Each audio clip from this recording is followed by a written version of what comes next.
আজ তোমাদের একটা জিওমেট্রিক্যাল অপটিক্সের খুব বেসিক একটা কনসেপ্ট নিয়ে আমি বলবো।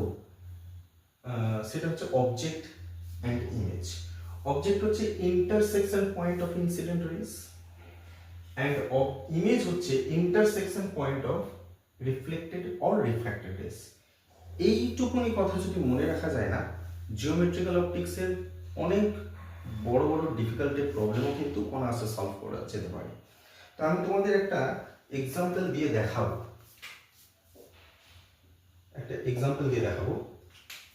ধরো প্রবলেমটা এরকম আছে যে একটা কনকেভ মিররটার রেডিয়াস অফ কার্ভেচার 40 সেন্টিমিটার, এর উপরে কিছুটা জল দেওয়া হয়েছে।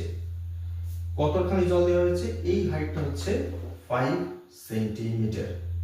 আর এখানে যে জল আছে এর রিফ্র্যাক্টিভ ইন্ডেক্স তো জানো, 4/3 বা 1.33। ঠিক এই কন্টাক্ট পয়েন্টের উপরে এইখানে পি পয়েন্টে একটা ডাস্ট পার্টিকেল ফ্লোট করছে। তো আমাদের কোশ্চেন দেওয়া আছে যে এই পয়েন্টটার ইমেজ এই লোকটা কোথায় দেখবে, ঠিক আছে, এই সারফেস থেকে কতটা নিচে ইমেজটা দেখবে। তো প্রথমে এটা আমরা যখন সলভ করতে যাব আমরা এই দুটো কনসেপ্টই অ্যাপ্লাই করব। দেখো, প্রথমে মনে করি লাইটটা এখানে আসছে এইভাবে, এটা যদি concave mirror law of reflection মেনে যদি আমরা আঁকি, মনে করি এই দিকে গেল, তাহলে এই যে সারফেসটার কাছে কনকেভ সারফেসে প্রথমে লাইট এসে পড়ছে, কনকেভ সারফেসের কাছে এই দুটো হচ্ছে ইনসিডেন্ট রে, এরা ইন্টারসেক্ট করেছে এখানে, তাহলে পিটা হচ্ছে কনকেভ মিররের কাছে অবজেক্ট, ঠিক আছে। আর রিফ্লেক্টেড রে যেখানে ইন্টারসেক্ট করে সেটা হয় ইমেজ। তাহলে এটা একটা রিফ্লেক্টেড রে, এটা একটা রিফ্লেক্টেড রে, এরা ইন্টারসেক্ট করছে এখানটায়, তাহলে এইটা হয়ে যাচ্ছে মনে করো P1, সেটা কনকেভ মিররের জন্য ইমেজ। তাহলে মিররের formula 1/v plus 1/u equal to 2/r। তাহলে এখানে আমরা তো এই সারফেস থেকে ভিটা বের করব, তাহলে ইউটা কত হবে? আমরা সাইন কনভেনশন ধরছি এই রকম, অবজেক্ট যেদিকে আছে, লাইট যেদিকে আসছে তার উল্টো দিকে মাইনাস, তাহলে এই 5 সেন্টিমিটারটা -5। আর কনকেভ মিররের রেডিয়াস অফ কার্ভেচার এইদিকে হবে, উপরের দিকে, তো লাইট যেদিকে আসছে তার উল্টো দিকে, সো -40। তাহলে এখান থেকে আমরা লিখতে পারি, এটা সাইড চেঞ্জ করলে, যে 1/5 মাইনাস 1/20, তাহলে 20, এটা 4 - 1 3/20, সো v ইকুয়াল টু 6.67। তাহলে ভি পজিটিভ আসছে, ধরো এটা সেন্টিমিটার, পজিটিভ আসছে মানে কোন দিকে? লাইট যেদিকে যাচ্ছে সেই দিকে, তার মানে নিচের দিকে। তো কোথা থেকে আমরা ভিটা মেজার করব? ডেফিনেটলি রিফ্লেকশনটা কোথায় আছে? মিররে এই পয়েন্টটা থেকে, পোল থেকে। তাহলে এই যে লেন্থটা, এইটা হয়ে যাচ্ছে আমার 6.67 সেন্টিমিটার। এবার যখন এই লাইটটা দেখো এখানে পড়ছে, লাইটটা কি হবে? আরো এরকম রিফ্র্যাক্ট করবে, এই বাইরে গেল। তাহলে এই যে প্লেন সারফেসের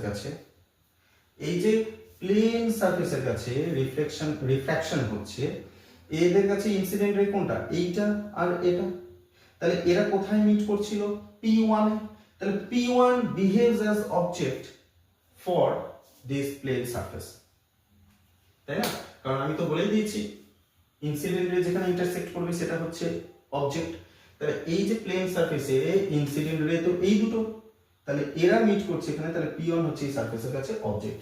তাহলে উপরে প্লেন সারফেসের কাছে, for plane water surface, P1 behaves as object। তাহলে ওই প্লেন সারফেসের কাছে ইউটা কত হবে? তাহলে প্লেন সারফেসের কাছে ইউ, তাহলে লাইট ইনসিডেন্টে এইদিকে যাচ্ছে, তার উল্টো দিকে মেজার করবে একদম এই সারফেস থেকে, তাহলে 6.67 আর তার আগে 5, টোটাল হচ্ছে 5 প্লাস 6.67 ইকুয়াল টু 11.67 সেন্টিমিটার। এটা হচ্ছে ইউ। তাহলে এখানে আমরা প্লেন সারফেসে রিফ্র্যাকশনের একটা ফর্মুলা আছে কি, μ2 by V equal to μ1 by U. একদম খুব তাড়াতাড়ি আসবে। μ2 হচ্ছে সেকেন্ড মিডিয়ামের রিফ্র্যাক্টিভ ইন্ডেক্স। লাইট যখন সেকেন্ড মিডিয়ামে এখান থেকে যাচ্ছে সেটা এয়ার মিডিয়াম, সো এখানে 1 বসাবো। μ1টা কি, ফার্স্ট যে মিডিয়াম থেকে লাইটটা আসছে সেটা এই সারফেসের কাছে ফার্স্ট মিডিয়াম এইটা, কারণ এখান থেকে লাইটটা আসছে সেটা হচ্ছে 1.33 বা 4/3। আর ইউটা হচ্ছে আমরা এখানে বের করলাম 11.67। ঠিক আছে, তো 11.67। তাহলে এখান থেকে v ইকুয়াল টু ক্যালকুলেট করব আমরা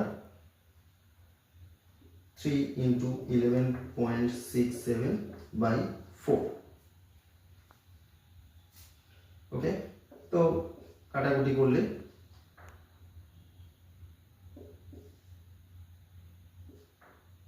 অ্যাপ্রক্স আমরা একটা ক্যালকুলেট করছি এত সেন্টিমিটার, 8.73 সেন্টিমিটার। তার মানে কোথা থেকে আসবে, এখান থেকে। তো এখান থেকে এটা তো 5, তার মানে আর একটু নিচে ধরে নিই এখানে P2 point of final image. তাহলে এইরকম ভাবে আমরা এই ধরনের প্রবলেম সলভ করব। আমরা শুধু মাথায় এই দুটো কনসেপ্টই মাথায় রাখবো, তাহলে দেখা যাবে এরকম মাল্টিপল রিফ্লেকশন রিফ্র্যাকশন এই ধরনের ঘটনা যে প্রবলেমে আছে সেগুলো কিন্তু আমরা খুব ভালোভাবে সলভ করতে পারবো।